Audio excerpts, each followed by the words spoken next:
Assalamualaikum warahmatullahi wabarakatuh, para investor Bahana TCW sekalian. Saya Budi Hikmat, Chief Economist. Perkenankan saya untuk menyampaikan terlebih dahulu sejumlah pengalaman yang terjadi pada tahun 2022 lalu sebelum saya memaparkan evaluasi strategi investasi 2002 dan bacaan baik makro maupun geopolitik yang melandasi strategi investasi 2023 dengan harapan ini memberikan manfaat, insight khususnya bagi investor pemula yang baru berinvestasi sekitar 3 tahun terakhir. Hobi terbaru saya adalah mancing di laut lepas. Saya suka sekali ke Lampung Sea Mound Reef. Jadi di sana ada gunung di bawah laut, ikannya banyak gitu ya, namun perjalanan ke sana memakan waktu cukup lama. Di sana relatif tidak banyak nelayan, jadi kita tidak bersaing gitu. Permasalahannya adalah setelah beberapa kali saya mancing ke sana, seringkali beruntung, seringkali istilahnya boncos gitu ya. Saya semakin merasakan bahwa ada kesamaan antara hobi memancing dan keberhasilannya dengan kajian makroekonomi.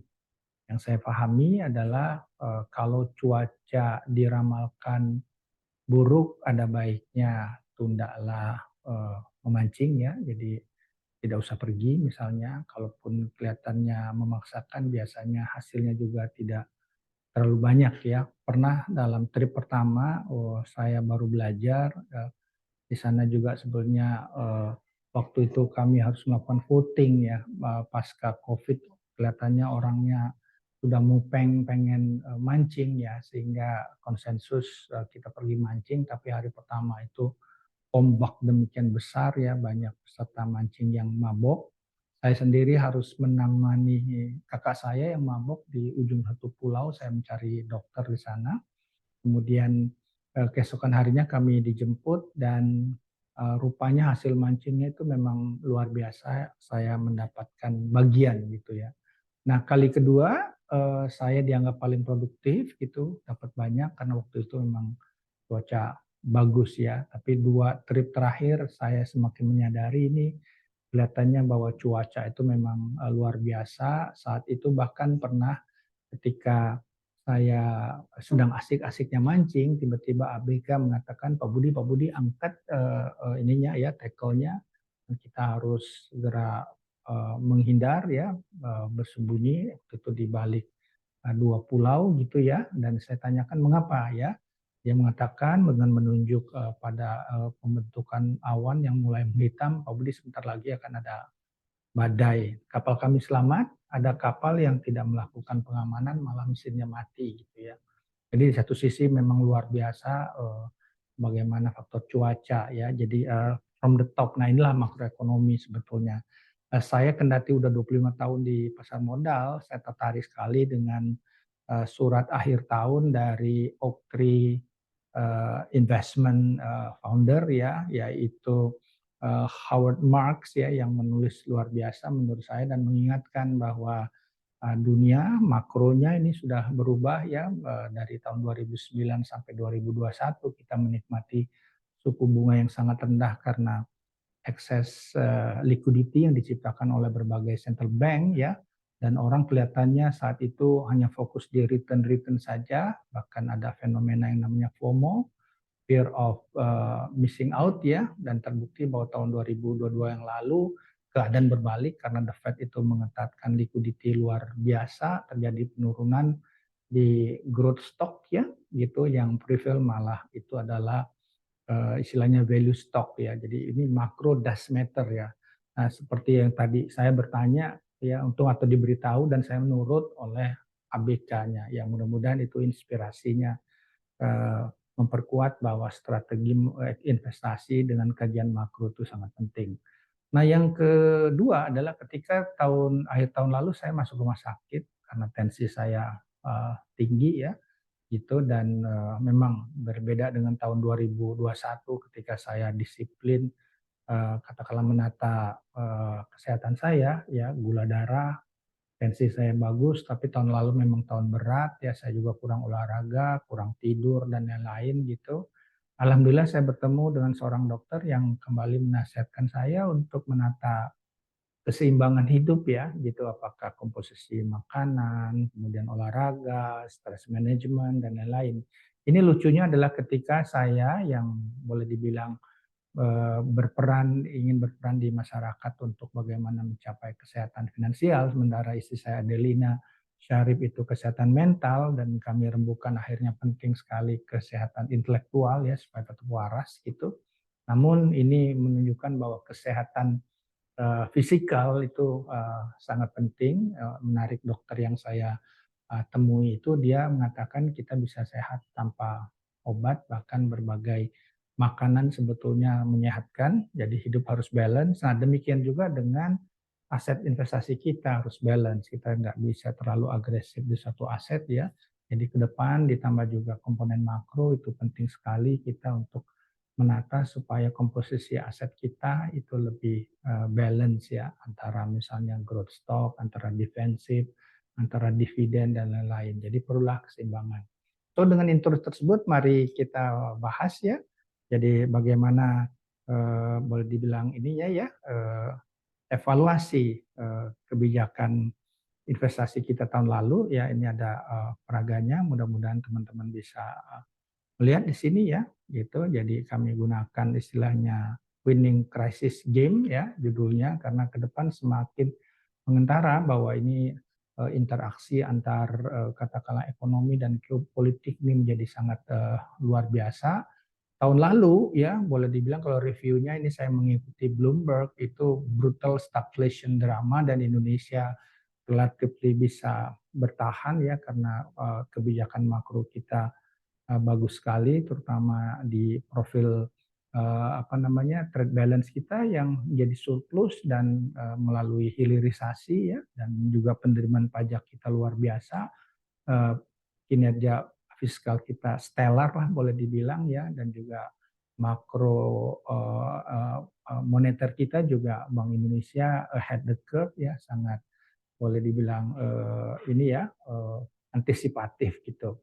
Nah tahun lalu karena ada perang, ini ada dua karakter di sana, satunya Powell dan Putin ya. Jadi Powell melakukan pengetatan agresif sepanjang sejarah Amerika ya, itu ada dampaknya nanti bond yield di seluruh dunia naik ya, bahkan ini nanti akan kemungkinan mengarah kepada krisis utang negara gitu. Jadi ekonominya melambat, ditambah ada perang yang meningkatkan harga energi dan makanan, jadi stagflation itu adalah tema tahun lalu. Tentunya yang menang itu adalah sektor energi dan mining ya. Kemudian ditambah juga dolar, karena seluruh dunia saat itu orang mengamankan diri di dolar, dan ada juga suatu fenomena ya bagaimana pasar kredit dunia yang di luar Amerika, apa yang disebut sebagai euro dollar market ini mengalami kekeringan. Itu sebabnya kita lihat suku bunga dolar di Singapura bisa lebih tinggi ketimbang di Indonesia ya. Jadi itu menunjukkan suatu kegoncangan lah boleh dibilang di sistem keuangan global. Ini akan terus terbawa sampai tahun ini ya, akan kita harus cermati. Dan seperti saya sampaikan tadi, strategi investasinya bagaimana value investing itu mengalahkan growth investing. Ini mungkin antara Warren Buffett dan Cathy Woods ya, boleh dibilang kira-kira seperti itu. Dan kalau lihat di Indonesia, mari kita coba lihat ya. Ini kita lihat di sini siapa yang winnersnya untuk Indonesia, itu kelihatan batu bara ya, ada BN di situ, ada Adaro ya gitu, ADMR itu mining jadi miliknya Adaro. Kemudian sektor perbankan karena earning visibility di mana bank ini masih menikmati spread yang lebar antara katakanlah bunga kredit dan bunga deposito ya. Kita juga melihat ada sektor farmasi Kalbe di sana. Kita lihat jadi ini yang pemenangnya, sementara yang losernya ya, yang pecundangnya lihat di sebelah kanan ya, itu seperti fintech ya, dan bank-bank kecil, Arto misalnya, juga Telkom terkena karena imbas dari kepemilikan di Goto. Namun kalau lihat tabel sebelah kiri jelas stagflation winner. Jadi kalau stagflation itu obligasi terkoreksi seperti terlihat pada 10Y bonds ya, itu bagaimana YLDCHG itu perubahan dari yield ya, yang terparah itu ada di Jerman, kendati yang namanya yield-nya masih relatif rendah ya. Kita lihat di Inggris juga, UK itu ya, mereka biasanya 5 tahun terakhir berhutang dengan ongkos 1,1% ya, sekarang harus membayar dengan 3,66, nanti kayaknya ada masalah di sana ya gitu. Dan Indonesia juga terkoreksi untungnya lebih rendah, hanya 56 basis ya. IHSG kita ya, GCI masih tetap positif ya, terlihat di sana ya, memang dikalahkan oleh Sensex misalnya. Apakah ini karena masalah peluang relokasi pabrik dari Tiongkok ya? Kita juga bisa lihat sebelah kanan coal dan nikel itu adalah namanya income commodity Indonesia. Yang sebelah kiri terlihat indeks dolar DXY itu menguat 8,21%, lebih cerminan dari pelemahan Japanese yen dan Great Britain pound ya. Tadinya juga euro ikut menguat, namun di akhir-akhir terjadi perbalikan penguatan euro, walaupun euro itu masih boleh dibilang melemah ya. Ini adalah story 2000 boleh dibilang 2022. Nah, 2023 banyak yang menganggap bahwa target The Fed 2% itu sulit untuk dicapai untuk tahun 2023, bahkan sampai 2024 masih di atas ya. Kalau Fed percaya bahwa itu adalah target yang harus dicapai, kemungkinan besar akan terjadi trade off lah boleh dibilang ya, dampak ya berupa krisis keuangan global dan juga adalah krisis utang negara ya. Ini yang harus kita lihat. Itu di sudut ekonomi, sementara di sudut geopolitik kita melihat bagaimana China itu lebih boleh dibilang agresif ya.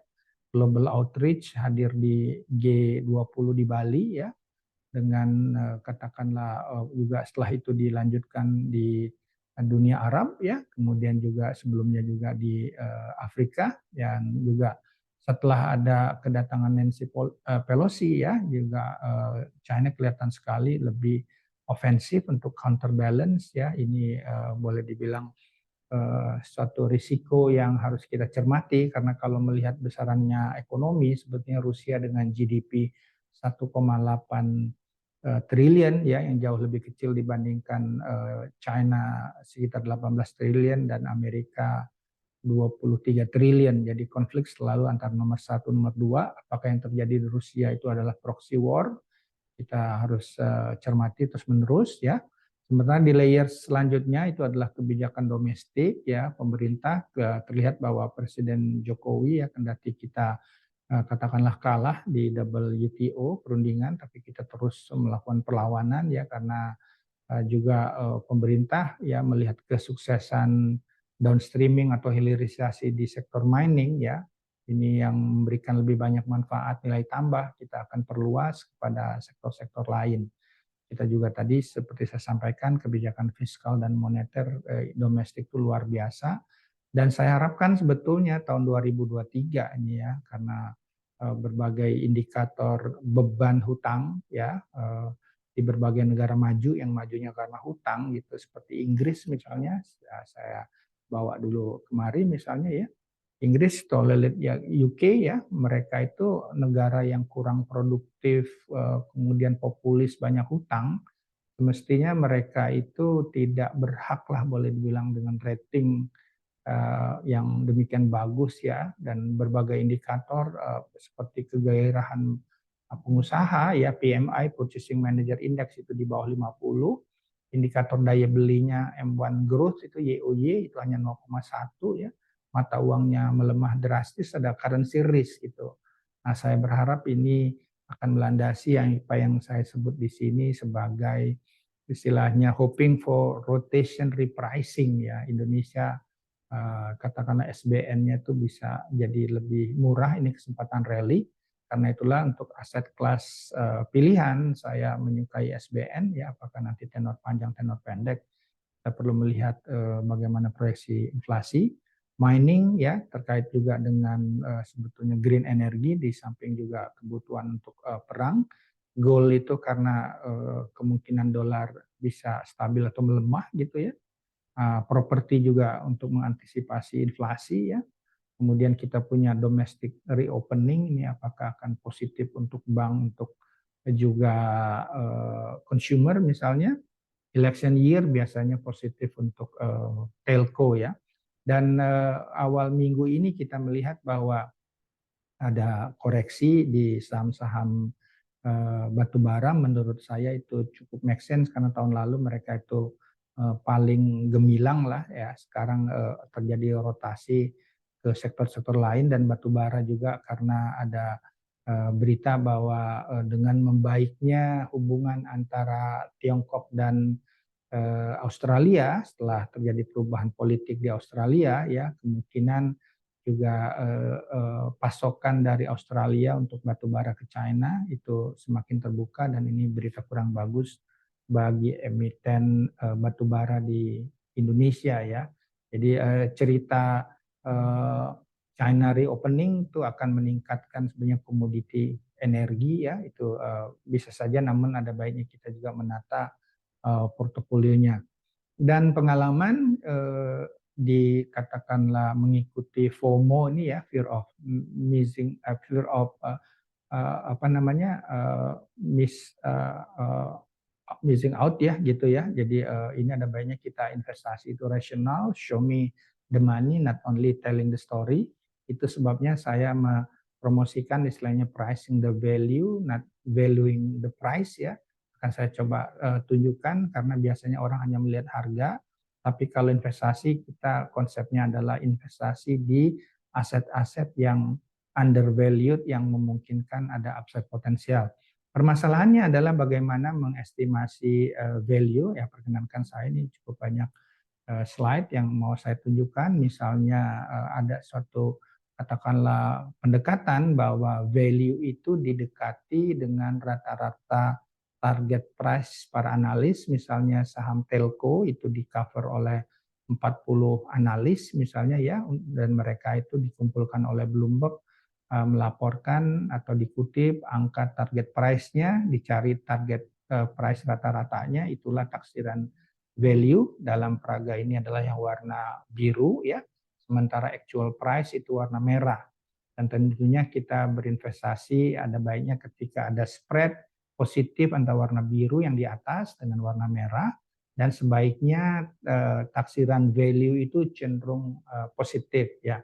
Ini kelihatan bahwa untuk saham komoditi batubara ini analis mulai mereduce ya, dan boleh dibilang di minggu pertama 2023 kelihatan koreksi juga karena ada berita perbaikan hubungan politik ya. Ini dengan Adaro ya juga hal yang sama, walaupun spreadnya lebih lebar. Dan Adaro ini juga kebetulan saya punya sejumlah teman yang menjadi CEO dan CFO di perusahaan mining ya, di batubara. Umumnya mereka sudah melakukan diversifikasi, menonjolkan mining sektornya karena itu penting untuk green energy, juga untuk diversifikasi apakah untuk kendaraan listrik dan lain-lain ya. Sebetulnya batubara juga karena mereka harus juga antisipasi penerapan lebih tegas dari ESG investing ya gitu. Ini Harum juga hal yang sama gitu, ini Indi ya. Jadi kita melihat memang ada rotasi seolah-olah dari sektor energi ya. Ini ITMG. Nah, akan saya coba itu kan Telkom ya. Telkom spreadnya lebar dan trend value-nya juga meningkat. Jadi silakan pertimbangkan. Misalnya cara bacanya ini bahwa rata-rata target price para analis itu 5.053 ya. Kemudian actual price sekarang 3.710 ketika laporan saya dibikin ya. Jadi silakan dibagi 53 dibagi 3.710 kurang 1 itu adalah upside potensial. Silakan disesuaikan dengan margin of safety-nya ya. Dan Telkom kalau melihat grafik bawah ini dalam kondisi fear, ini banyak dilepas ya. Jadi kita juga harus melihat bagaimana strategi Telkom ke depan. Kalau itu bagus, dan biasanya investasi contrarian seperti ini memberikan return yang lebih bagus ya. Ini BCA, teman-teman para investor kami bisa melihat bahwa kelihatannya konsep membandingkan yang biru dan merah itu cukup diikuti ya oleh market. Ini BCA juga menunjukkan tren yang boleh dibilang positif, namun berapa upside potensial tentunya harus kita hitung dengan seksama ya. Ini BBRI ya, kemudian Bank Mandiri dan lain-lain nih ya. Silakan. Ini konsepnya. Jadi cukup banyak sektor yang lain ya. Saya sendiri sudah sempat menulis ya. Jadi Indonesia kalau bisa memperkuat daya saing ya, bahwa kita ini bisa boleh dibilang bergeser dari membiayai pertumbuhan, ya kita berhutang kalau membiayai itu berarti karena kalau kita surplus kita dapat uang, kita tuh bisa paying growth ya, dan tren ini bagus sekali. Dan dunia memang berubah ke depan, jadi kita harus melihat ini tabel sebelah kanan dari Howard Marks ya, perubahan yang sangat drastis yang harus kita antisipasi ya. Jadi kalau menyikapi posisi katakanlah proyeksi ekonomi akan slowing ya, ada baiknya berbeda nih. Kalau waktu booming excess liquidity yang dihadapi itu adalah FOMO, bagaimana kita bisa menahan untuk tidak membeli aset yang mahal gitu. Tapi ke depan ketika ada fear ya, bagaimana kita melakukan valuasi, kita apakah cukup yakin untuk bisa mendapatkan return dari membeli aset yang katakanlah undervalued. Demikian penjelasan kami, semoga bermanfaat. Assalamualaikum warahmatullahi wabarakatuh.